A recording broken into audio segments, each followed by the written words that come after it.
Swing trading के लिए पांच base stocks for swing trading के लिए। ठीक है, स्विंग ट्रेडिंग 9/8/2023 के लिए, या तो ये 9/8/2023 को एक्टिवेट होगा या उसके एक दिन बाद या उसके एक दिन बाद, इसके ऊपर नज़र रखना होगा। ठीक है, क्योंकि स्विंग ट्रेडिंग करते हैं तो उस स्टॉक के ऊपर नज़र रखना पड़ता है कि वो किस दिन ब्रेकआउट देगा। हो सकता है कि ये कल ब्रेकआउट दे दे या परसों या उसके एक दिन बाद, तो आपको सिर्फ नज़र बनाए रखना है। तो ये 5 स्टॉक्स है। पहले मैं स्टॉक्स का नाम बता देता हूँ। ICICI, ठीक है, ये ICICI, लंबार्ड जो है, SBIN, Apollo tyre, Lupin and ONGC। अब मैं बता देता हूँ इसका लेवल।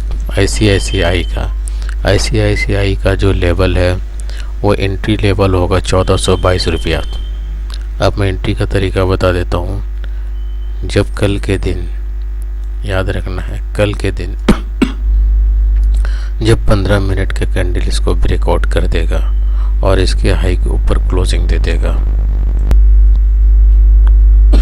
तो जब इसके ऊपर क्लोजिंग दे देगा, ठीक है, जब यहाँ इसके ऊपर क्लोजिंग दे देगा 15 मिनट के कैंडल, जब यहाँ ये कुछ भी करे, जब ये इसके ऊपर क्लोजिंग दे देगा, ठीक है, लाइक दिस, यहाँ पे ये क्लोजिंग दे देगा 15 मिनट का कैंडल, 15 मिनट का कैंडल इसके ऊपर क्लोजिंग दे देगा, तो इसका हाई ब्रेक, जब इसका हाई ब्रेक होगा तो एंट्री लेंगे। ये वाला लेवल इसका स्टॉप लॉस होगा, ये वाला लेवल मिनिमम, ये वाला लेवल टारगेट होगा। टारगेट अगर आपको एक्सपीरियंस है, आप समझ पा रहे, देख पा रहे, तो आप टारगेट को बढ़ा भी सकते हैं, इसको ट्रेल भी कर सकते हैं। ठीक है, अब आ जाते हैं, सेम इसी तरह से आपका हो जाएगा SBI में। ठीक है, सेम इसी तरह से आपका SBI में हो जाएगा। SBI में सेम वही लेवल, SBI में भी इसी तरह से है। 577 के ऊपर जब ये क्लोजिंग देगा 15 मिनट के कैंडल, अब ये कल दे, परसों दे या उसके बाद दे, नेक्स्ट डे दे, ठीक है, ये जब कभी भी देगा, तो मुझे ध्यान रखना है कि मुझे बाई करना है। ठीक है, चूँकि हम स्विंग ट्रेडिंग कर रहे हैं तो मुझे स्टॉक को बाई करके होल्ड करना है 1 दिन, 2 दिन या मैक्सिमम 3 दिन। ठीक है, इसमें 2 से 3 दिन के अंदर मेरा टारगेट हो जाता है, इसलिए 1, 2 या 3 दिन लगेगा। तो यहाँ पर जो है ये SBI का जो कैंडल है, तो यहाँ पर जब ये 15 मिनट के कैंडल क्लोजिंग दे देगा तो उसके हाई के ऊपर बाई करना, ये टारगेट है, ये स्टॉप लॉस। सेम इसी तरह से अपोलो टायर में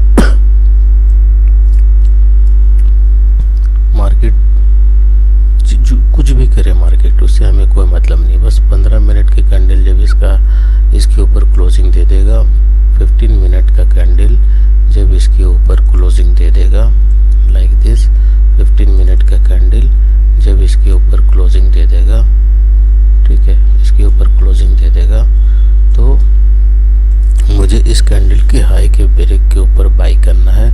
ये वाला लेवल मेरा स्टॉप लॉस होगा और ये टारगेट। मार्केट चाहे यहाँ पर जितना भी अप्स एंड डाउन करे या कुछ भी करे, उससे कोई मतलब नहीं, बस मुझे चाहिए एक 15 मिनट का कैंडल का क्लोजिंग और उसके हाई ब्रेक के ऊपर बाई, ये स्टॉप लॉस और ये मेरा टारगेट। इसी तरह से लुपिन में और इसी तरह से ONGC में, ये 5 स्टॉक्स हैं। अब आप अपने कैपेसिटी के हिसाब से स्टॉक ले सकते हैं, 1 ले, 2 ले, 5 ले, 50 ले, जितना भी आप ले सकते हैं। आप उसे डिवाइड कर सकते हैं कि आपका स्टॉप लॉस टारगेट क्या होता है। अब ये जितना रेंज है यहाँ से लेके यहाँ तक, ये जितना बड़ा रेंज है, ठीक है, अब अगर इसको माप लें तो यहाँ से लेकर के ये 2.5 रुपये का हो रहा, तो 2.5 रुपये से आप डिवाइड कर सकते हैं अपने अमाउंट्स को कि आप कितना का रिस्क ले सकते हैं। सपोज कि आप 500 रुपीज़ का रिस्क लेना चाह रहे हैं, ठीक है, 500 रुपीज़ का, तो 500 डिवाइडेड बाई 2.5, तो आपको 200 क्वांटिटी लेना है, और अगर 200 क्वांटिटी आप लेते हैं तो आपका जो लॉस होगा वो 500 रुपीज़ का होगा, और टारगेट मिनिमम 500 रुपीज़। और आपको जैसे जैसे एक्सपीरियंस होगा आप इसे बढ़ा सकते हैं। ये 500 से 700, 800, 1000 मैंने 1:2 का भी आपको टारगेट मिल जाएगा, ये आप जैसे जैसे प्रैक्टिस करेंगे। चूँकि मैं अभी आपको ये सब कुछ फ्री में बता रहा हूँ, तो हो सकता है कि अभी आप ये ध्यान ना दें, लेकिन आने वाले दिनों में आपको समझ में आएगा। आप इसके ऊपर नज़र रखें, इस स्टॉक को वॉच करें, कुछ नहीं, आप सिर्फ वॉच करें। आप देखें कि मैं जो स्टॉक्स देता हूँ और जो लेबल देता हूँ, और जो मैं 5 स्टॉक्स देता हूँ, जब वो ब्रेकआउट होता है, जब वो मेरा कंडीशंस है कि इस लेवल के ऊपर ब्रेकआउट होकर 15 मिनट के कैंडल क्लोजिंग होता है, तो ये जो 5 स्टॉक, अगर ये हो सकता है कि ये नीचे ब्रेकआउट करके नीचे चला जाए, तो हम चूँकि हमें तो स्टॉक बाई करके होल्ड करना है, इसलिए हम यहाँ पर सेल साइड में एंट्री नहीं ले सकते। नहीं तो ये सेम कंडीशन मेरे सेल साइड में भी होता। अगर आप सेल साइड में एंट्री ले सकते हैं, सपोज़ मान लीजिए कि ये बाई साइड में एंट्री नहीं हुआ, तो यही लेवल इसका सेल साइड का हो जाएगा कि अगर ये इस साइड डाउन साइड में ब्रेकआउट करके नीचे 15 मिनट के क्लोजिंग दे, तो उसका जो है, तो ये 15 मिनट के कैंडल इसके नीचे क्लोजिंग दे देगा, तो हम सेल साइड का भी एंट्री ले सकते हैं। लेकिन चूँकि हमें स्टॉक को सेल करके होल्ड नहीं कर सकते हैं।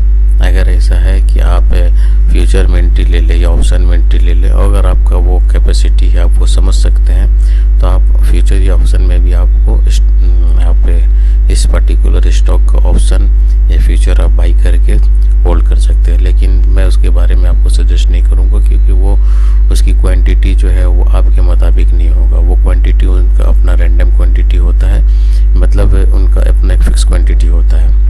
तो हो सकता है कि वो आपका रिस्क टू रिवॉर्ड और आपका कैपेसिटी से आपके मैच ना करें। इसलिए आप पहले शुरू में इसको इस तरह से प्रैक्टिस करें, जब आपको लगे कि हाँ मेरा दिया हुआ स्टॉक्स और उसके लेवल अच्छा काम करता है, और 5 स्टॉक्स में अगर 3 स्टॉक्स भी ब्रेकआउट होता है बाई साइड के साइड में, तो आप इक्विटी में उसे बाई करके रखें, आपको इसमें प्रॉफिट होगा और आपको अच्छा प्रॉफिट होगा। आप इसके ऊपर ध्यान रखें, ठीक है। तो ये था मेरा 5 स्टॉक्स, और स्टॉक्स में ट्रेड करने का मैंने तरीका भी बता दिया। वॉच करें, देखें, कोई क्वेरी हो, कोई क्वेश्चन हो, कोई सवाल हो, तो आप मुझे कमेंट्स करें, मैं आपकी कमेंट्स का जवाब दूंगा। ओके।